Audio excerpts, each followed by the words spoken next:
Kalau itu orang mengatakan nasab Ba'alawi itu batal, mana ada kitab yang membatalkan? Ada nggak? Kalau tidak ada kitab yang mensoehkan, ada nggak kitab yang membatalkan? Mana? Kasih sini kitab yang membatalkan. Nasab Ba'alawi terputus karena Ubaidillah tidak terbukti sebagai anak Ahmad berdasar kitab-kitab yang sezaman. Tidak ada kitab-kitab yang sejaman yang menyatakan bahwa Ubaidillah ini adalah sebagai anak daripada Ahmad bin Isa. Ahmad bin Isa wafat pada 345 Hijriah. Kitab-kitab nasab yang banyak ditulis ketika itu abad ke-4, ke-5, ke-6, ke-7, ke-8 dan ke-9 tidak mencatat nama.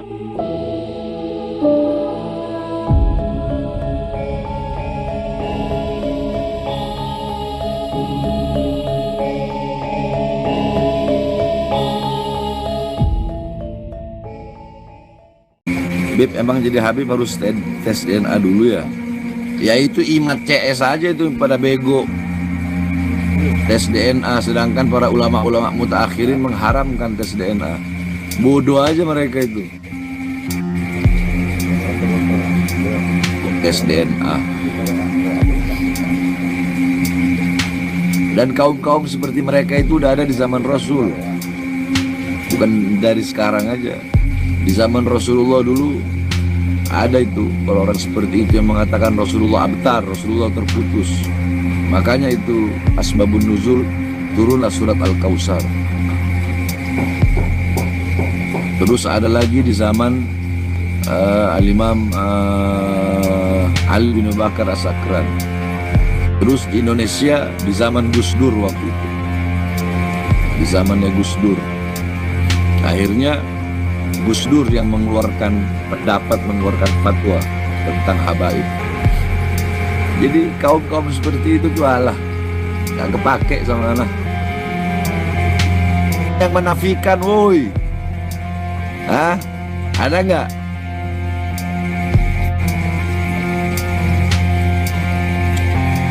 Kalau itu orang mengatakan nasab Ba'alawi itu batal, mana ada kitab yang membatalkan?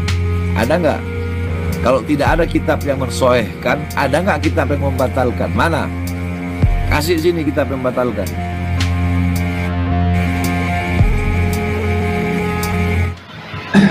Assalamualaikum warahmatullahi wabarakatuh.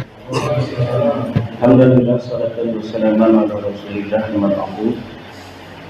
Maka yang saya banggakan Profesor Dr. Manahem Ali dan seluruh sahabat pembicara yang hadir serta para hadirin di tempat yang mulia ini, Mu'alaf Center At-Tauhid yang saya muliakan. Saya akan berbicara tentang nasab Ba'alawi yang saya telah simpulkan sebagai nasab yang mardudun batilun ghairu sahihin munqati'un.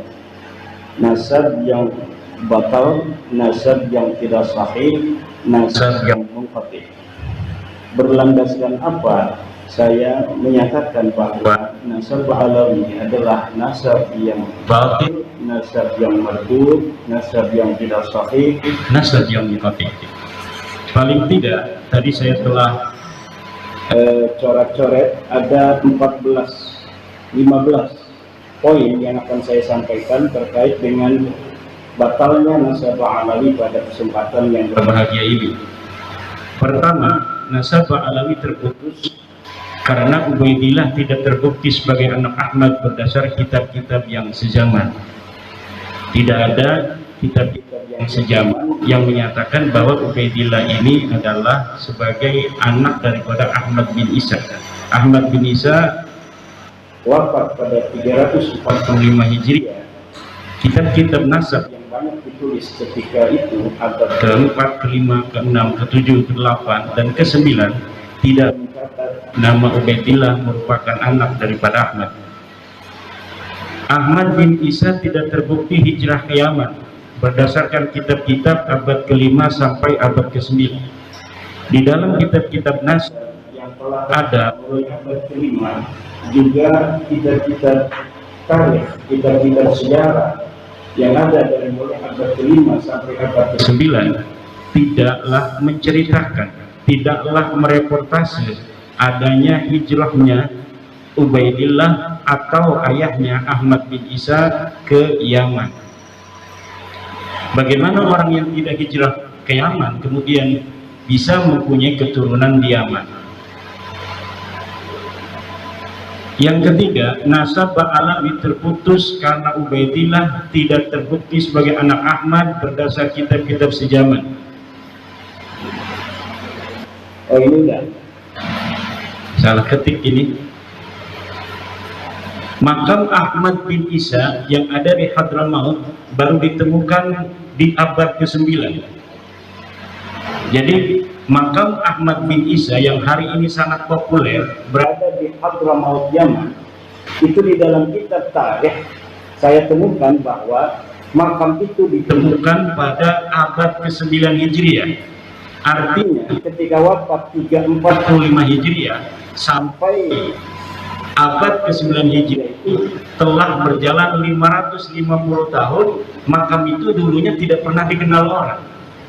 Ketika nasab Ba'alawi dikonstruksikan pada abad ke-9, bersamaan dengan itu pula lah makam-makam yang berkait dengan nasab itu kemudian perlu untuk dibangun untuk menjadi kekuatan klaim bahwa klaimnya nasab itu ada nama-nama tertentu sampai tersambungnya nasab mereka dengan Ahmad bin Isa, maka kekosongan nama-nama yang juga di dalamnya ada kekosongan makam-makam ini perlulah dibangun makam-makamnya itu sebagai bukti saksi buat masa-masa yang akan datang.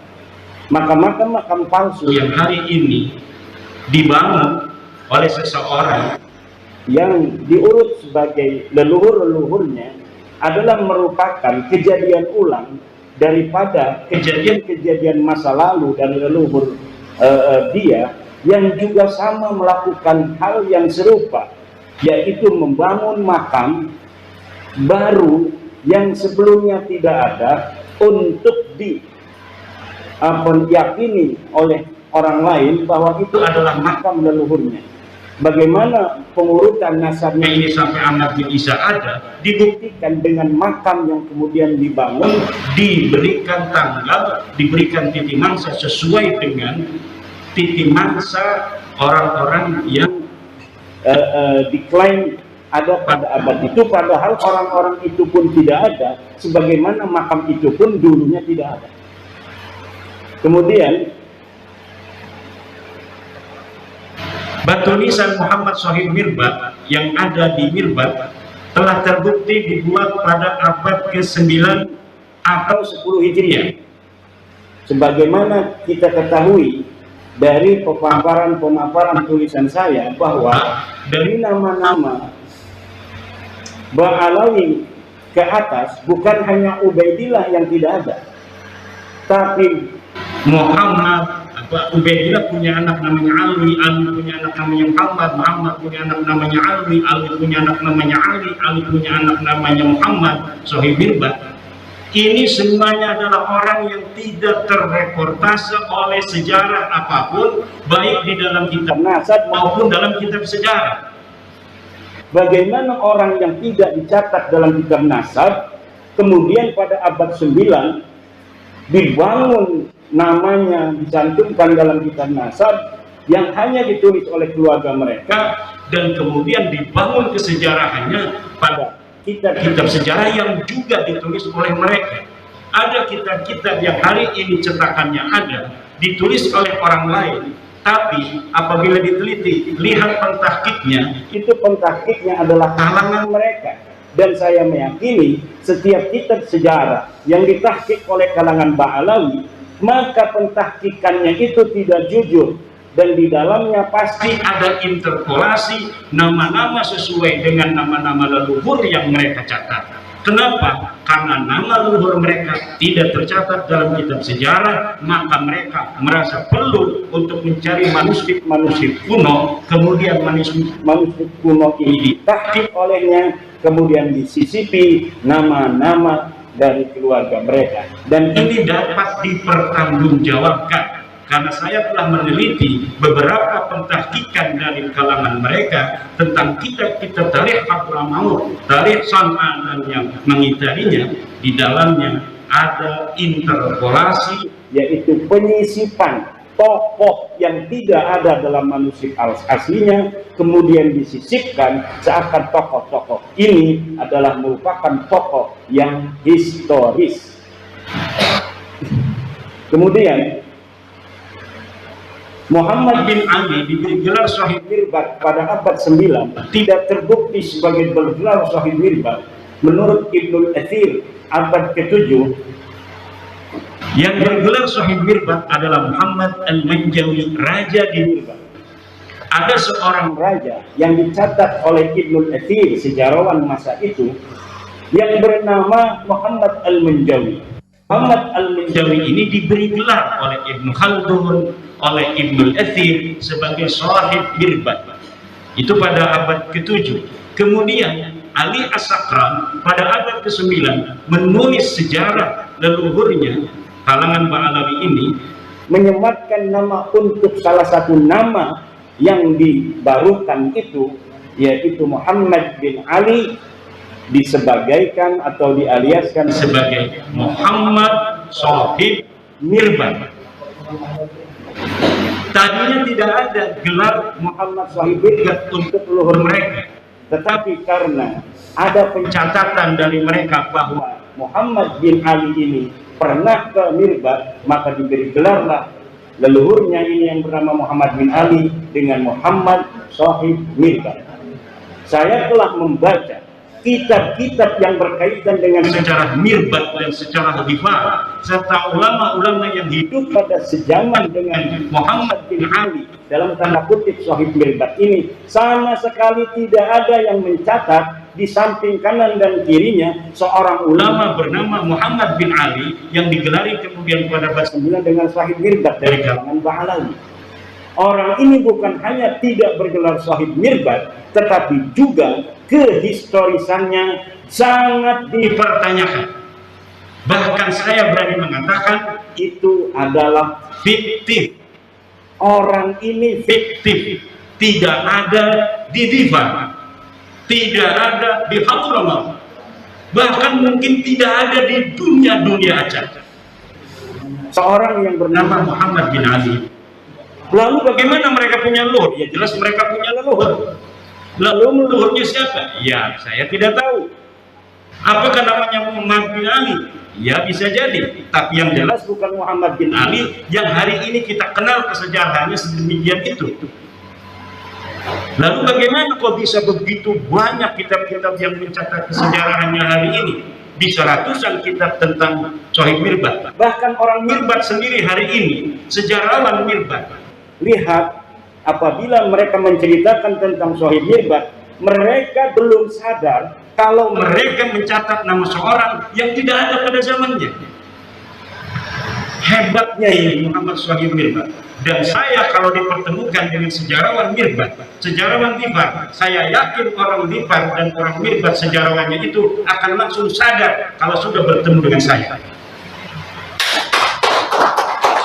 Apabila saya berikan algoritma dari sosok Shahid Mirbat ini, sejarawan Difar, sejarawan Mirbat, sejarawan Hadramaut akan langsung sadar bahwa ada masalah dalam kesejarahan, terutama kesejarahan nasab daripada sadat-sadat mereka ini, terutama yang berkaitan dengan klaim glorifikasi dari keluarga Ba'alawi dalam ilmu pengetahuan, dalam tasawuf, dan dalam peran-peran kesejarahannya di masa itu yang berkaitan dengan politik, sosial, dan sebagainya. Bahkan saya sekarang sedang mencari orang yang bisa mempertemukan saya dengan para pakar-pakar sejarah di Yaman agar mereka tercerahkan. Yang saya ingin ketemukan adalah para pakar-pakar sejarawan yang tidak ada kaitan dengan Ba'alawi, yang insya Allah apabila dia itu bisa bertemu, maka itu akan langsung gampang sadar daripada orang-orang yang mempunyai subjektivitas dengan kalangan Ba'alawi. Dan saya meyakini itu, apabila algoritma ini sedikit dibuka, sadar mereka dengan itu, maka sejarah Yaman hari ini yang terbentuk begitu kokoh akan rungkat. Bukan hanya sejarah Nasabah Alawi, tapi sejarah Yaman, sejarah Mirbah yang hari ini ada rungkat semua.